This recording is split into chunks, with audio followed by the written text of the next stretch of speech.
Hi, welcome back to channel, TrainStation2. Alright, happy to share. I get first in the second competition, and I'm just 400 more coins to go before I can claim that legendary Rodolph. I'm going to share here as well later on the end of this video, trying to make, or actually making in progress, my first television set. That's happening in the first television set made in the new factory that I just got. Of course, the usual starting of competitions, you got to start late. I'm happy to start late and managed to do quite well. I mean, have a good gap created for between myself and the second in place, so I'm quite secure in the first place. I think after a day or so playing into the competition, so I'm really happy able to do that. And of course, I shared you earlier in the previous video yesterday that I managed to get into promotion of the league that we're entering as a union team. So a lot of contribution all goes to these people here. They're doing really well. We managed to get twice promotion in the winter season. Then of course with that we'll be facing tougher competitors for sure, but that means we get better rewards. If even we don't get top 5, we'll maintain the league. If we get top 5 again, we'll get promoted again. Alright, so only you drop to the bottom, I think bottom 3 or 5, I can't recall, then you are demoted. That's how it works out. So of course we are not as high potential of course to compare to those that's what 150,000 already in terms of the SP. We are probably at the 10 or 20,000 range, so very different from those group that is willing to pay lots and lots of real money. We are a group that don't really do that, so personally I don't pay a single cent in playing this TrainStation2. It's a game for you to enjoy, relaxed pace if you want to, but of course time consuming sometimes if you really go full steam. Why would you want to incur into so much time into the game? It's also because you have spent a lot of real money into it, so I do not want to do that, so I'm not going to spend a single cent. I hope you don't as well. There will be a lot of players willing to spend a lot of money, and because of that nature, Pixel Federation is making the game more revenue focused. Normally a good game starts getting popular, and once it gets really popular, the games go down drain. So I've played a few games. I mean, some of you may have shared Boom Beach, the Shop Titans. These are really good games, but it's going down drain because just too much into profit making. TrainStation is going towards that direction for sure. I don't know about you, if you've been starting playing TrainStation2. This isn't the TrainStation2 I'm used to. People have been playing for some time, so you will realize a lot of things has changed. We used to be able to apply something called the 99% strategy. I used to speculate when or which event you use 99% strategy and which one you don't, by looking at just the ceiling capped of the jobs you should done. So for example, if you have very high ceiling jobs that give you like /30, you need to complete 30 jobs before you can finish that item, then those kind of competitions normally will go for 99% strategy.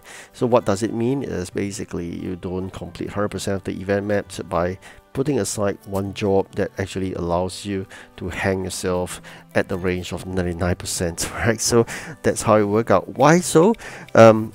Because once you cross 100% or fully complete 100% of the event maps, things will get a lot tougher.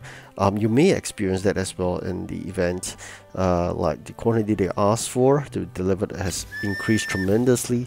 But then again, there are events whereby we will go 100% as soon as possible, because once you hit that, they give you like very high EP. It used to be like what 70 EP once post 100%.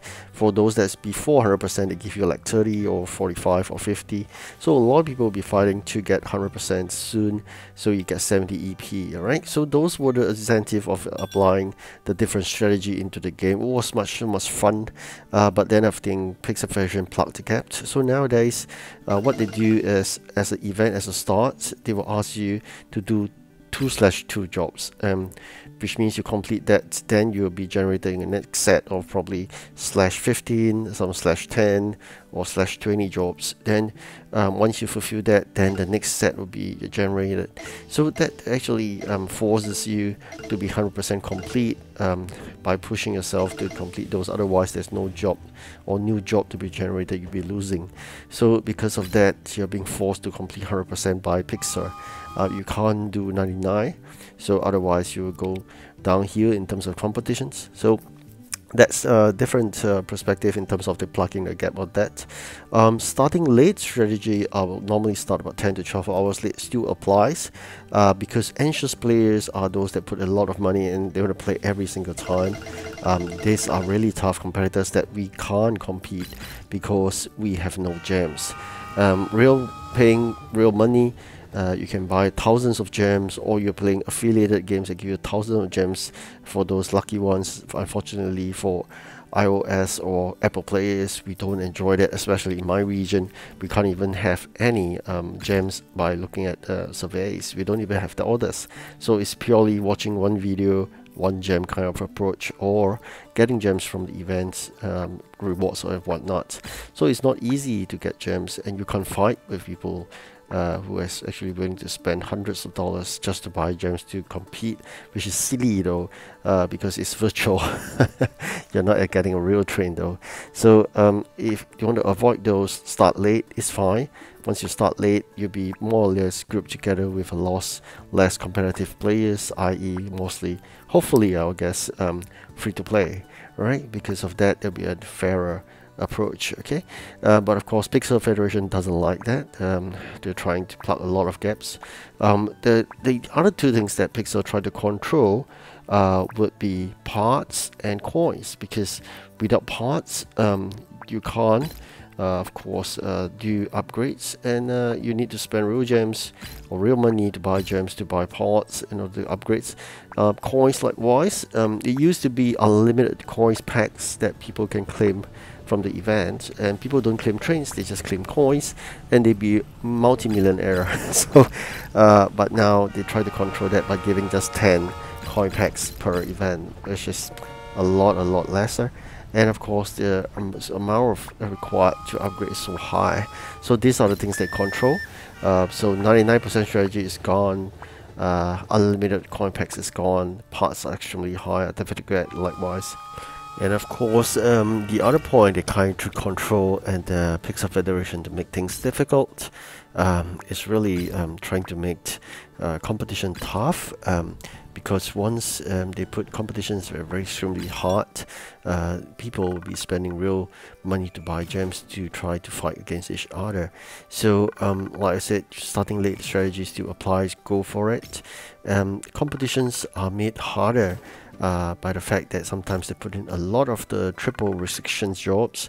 To try to resolve that, I'll urge you to claim the common train and the rare train, and then upgrade them, so you will not be hit by the roadblock. Alright, so these are the few things that I share here. Okay, I've claimed this 350 coins, and together I should have around 600 coins right now.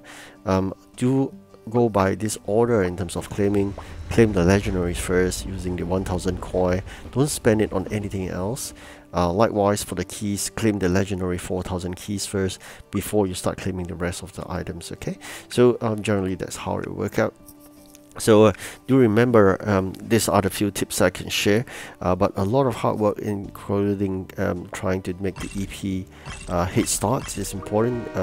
Try to do the jobs of whatever you have on hand, complete them, and then don't collect them until the start of the third competition. So that's called the EP head start. Okay, so generally that's how it work out in terms of competitions after the first competition.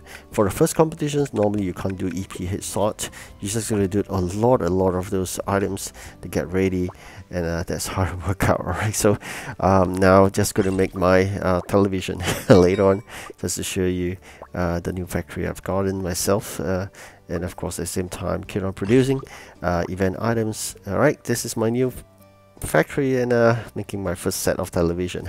That adds on difficulty as well, of course. Alright, thank you for watching. Do like and subscribe, and I hope you enjoy this video. Have really a good rest before the next competition, and wish you good luck. Goodbye.